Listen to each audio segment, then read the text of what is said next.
बिस्मिल्लाहिर्रहमानिर्रहीम। अस्सलाम वालेकुम। Welcome back to my YouTube channel. हम बायो को स्टडी कर रहे थे।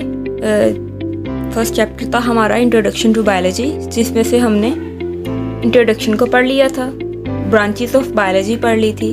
अब हम डिस्कस करेंगे relation of biology with other sciences.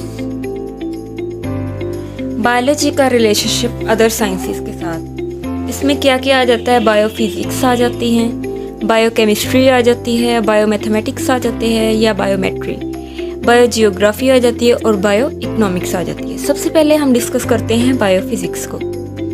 Biophysics क्या है? फिज़िक्स के अंदर जो प्रिंसिपल्स इस्तेमाल होते हैं, जो एग्जांपल्स इस्तेमाल होती हैं, जो रूल्स और रेगुलेशंस इस्तेमाल होते हैं हरकत को समझाने के लिए, वही असूल लिविंग ऑर्गेनिज्म यूटिलाइज़ करता है, उसमें यूटिलाइज़ होते हैं लिविंग ऑर्गेनिजम्स में। फॉर एग्जांपल अगर हम फिज़िक्स की बात करें, फिज़िक्स के अंदर हम लॉज ऑफ मोशन को पढ़ते हैं, उनके मुताबिक बॉडी मूव करती है। फिज़िक्स में एक टूल होता है जिसे हम लीवर कहते हैं,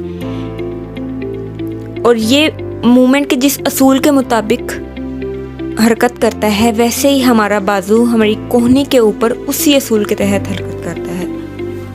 अगर हम इसकी डेफिनेशन देखें तो study of principles of physics which are applicable to biological phenomena, के फिजिक्स के प्रिंसिपल्स की स्टडीज़ जो कि बायोलॉजिकल फिनोमिना से रिलेट करती हो, उसे हम बायोफिजिक्स कहेंगे।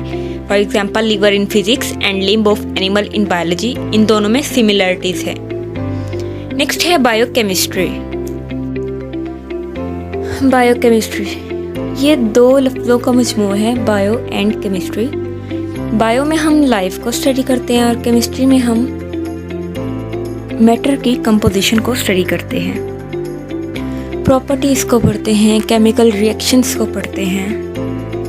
तो एक्चुअली बायोकेमिस्ट्री क्या है? बायोकेमिस्ट्री बायो और केमिस्ट्री का कम्बिनेशन है, जिसमें हम उस केमिस्ट्री को डिस्कस करते हैं जिसका ताल्लुक, जिसका रिलेशन लिविंग ऑर्गेनिज्म से है, उनके जिस्मों से है, उन केमिकल प्रोसेसेस से है, उन कंपाउंड एलिमेंट और मॉलिक्यूल से है जो लिविंग ऑर्गेनिज्म की बॉडी में पाए जाते हैं। अगर इसकी डेफिनेशन देखें तो the study of chemistry of different compound and processes occurring in living organism, different compound की स्टडी और प्रोसेसेस जो कि लिविंग ऑर्गेनिज्म में होते हैं, पाए जाते हैं, उसे बायोकेमिस्ट्री कहा जाता है।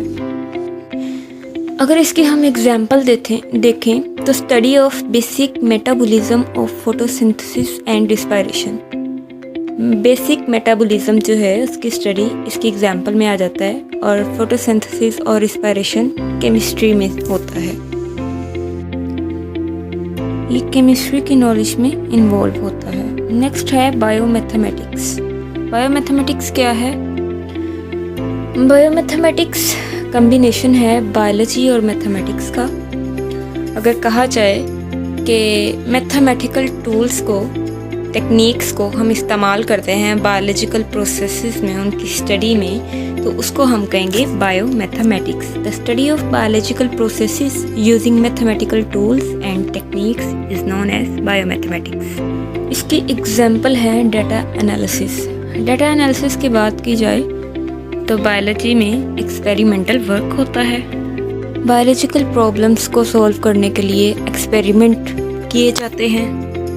एक्सपेरिमेंट के दौरान कुछ ऑब्जर्वेशंस होती हैं, उन ऑब्जर्वेशंस को डाटा की फॉर्म में रिटन लिखा जाता है और उन्हें कैलकुलेट किया जाता है। कैलकुलेशन के लिए मैथमेटिक टूल्स की हमें ज़रूरत पड़ती है।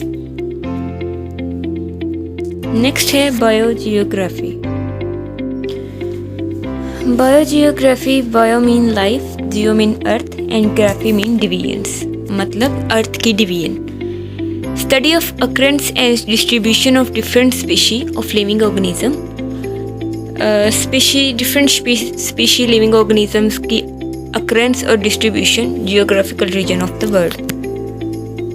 बायोजियोग्राफी का मतलब ज़मीन की मुख्तलिफ रीजन में तकसीम है, उसका डिवीजन है, और उन डिवीजन्स में डिफरेंट स्पीशीज़ का लिविंग ऑर्गेनिजम्स की स्पीशीज का पाया जाना है। नेक्स्ट है bio economics. Bio economics biology की वो ब्रांच है जिसमें हम लिविंग ऑर्गेनिजम्स को स्टडी तो करते हैं लेकिन इकोनॉमिक पॉइंट ऑफ व्यू पे करते हैं, तजारती नुक्ता नज़र की बेस पे करते हैं, लेन देन की मुनासबत से करते हैं। For example cost value and profit value of wheat can be calculated through bio economics. जब हम कोई भी फसल हासिल करते हैं तो उसको हासिल करने के लिए किसान अखराजात लगाता है, सरमाया इस्तेमाल करता है, बीज खरीदता है।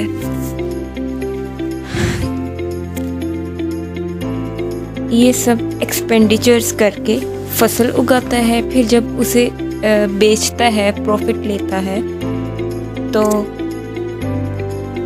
तो तजारती सतह पर अगर हम मुनाफे की, फसल के मुनाफे की निकालें कीमत, तो उसे हम कहेंगे बायो इकोनॉमिक्स।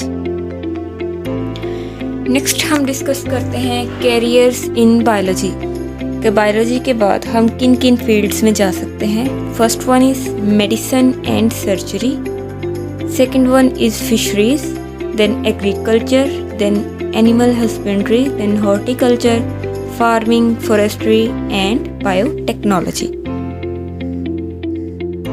सबसे पहले हम देखते हैं मेडिसिन या सर्जरी। इसमें क्या होता है, सबसे पहले डिजीज़ को डायग्नोस किया जाता है, उसका ट्रीटमेंट किया जाता है।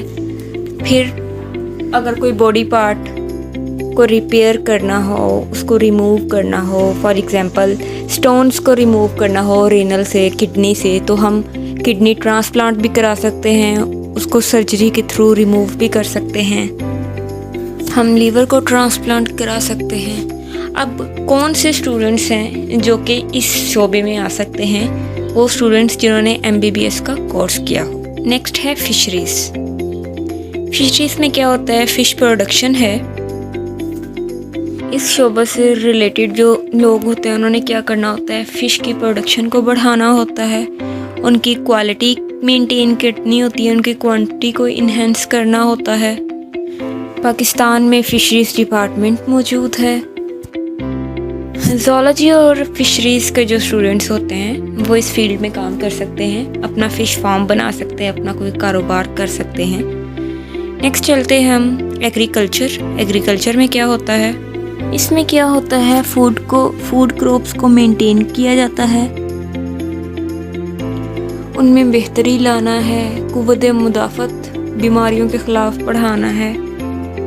एग्रीकल्चर में सिर्फ हम ज़राअत की बात, प्लांट्स की बात नहीं करते, बल्कि इसमें हम उन एनिमल्स की भी बात करते हैं जो कि हमारे लिए खुराक का ज़रिया बनते हैं, फूड सोर्स हैं जो हमारे लिए। एग्रीकल्चरिस्ट जो होता है उसका काम क्या होता है, फूड की, क्रॉप्स की बेटरमेंट होती है और एनिमल्स की बेटरमेंट होती है। नेक्स्ट है एनिमल हस्बेंड्री। एनिमल हस्बेंड्री क्या है, ये एग्रीकल्चर की ही एक ब्रांच है। अब जो एनिमल हस्बेंड्री के माहिरीन हैं, इनका काम क्या होता है, इनका काम होता है केयर करना, ब्रीडिंग कराना डोमेस्टिक एनिमल्स की। अगर आप हायर सेकेंडरी एजुकेशन बायोलॉजी में हासिल करते हैं तो आप फिर एनिमल हस्बेंड्री की शोबा में जा सकते हैं। नेक्स्ट है हॉर्टिकल्चर। हॉर्टिकल्चर भी एग्रीकल्चर की एक ब्रांच है। इसका जो ताल्लुक है वो ऑर्नामेंटल प्लांट से होता है, फ्रूट प्लांट से है। ऑर्नामेंटल प्लांट्स कौन से होते हैं, ऐसे प्लांट्स जिनको हम डेकोरेशन के लिए यूज़ करते हैं। हॉर्टिकल्चरिस्ट की रिस्पॉन्सिबिलिटी क्या है कि जो पहले से वैरायटी मौजूद है उसकी बेटरमेंट करना और न्यू वैरायटीज प्रोड्यूस करना, ये हॉर्टिकल्चरिस्ट की रिस्पॉन्सिबिलिटी है। अगर आप हायर सेकेंडरी एजुकेशन बायोलॉजी में हासिल करते हैं तो आप हॉर्टिकल्चर के शोबा में जा सकते हैं। नेक्स्ट है फार्मिंग। फार्मिंग में क्या होता है, आपको फार्म्स बनाने पड़ते हैं, फार्म्स को डेवलप करना, जो पहले से फार्म्स मौजूद हैं उनकी मेंटेनेंस करना, ये आ जाता है फार्मिंग में। फार्म्स कौन से, पोल्ट्री फार्म हो गया, फ्रूट फार्म हो गया, जो स्टूडेंट्स एग्रीकल्चर, एनिमल हस्बेंड्री या फिशरीज का कोर्स करता है वो बाद में फार्मिंग के शोबे में आ सकता है। नेक्स्ट है फॉरेस्ट्री। कुदरती जंगलात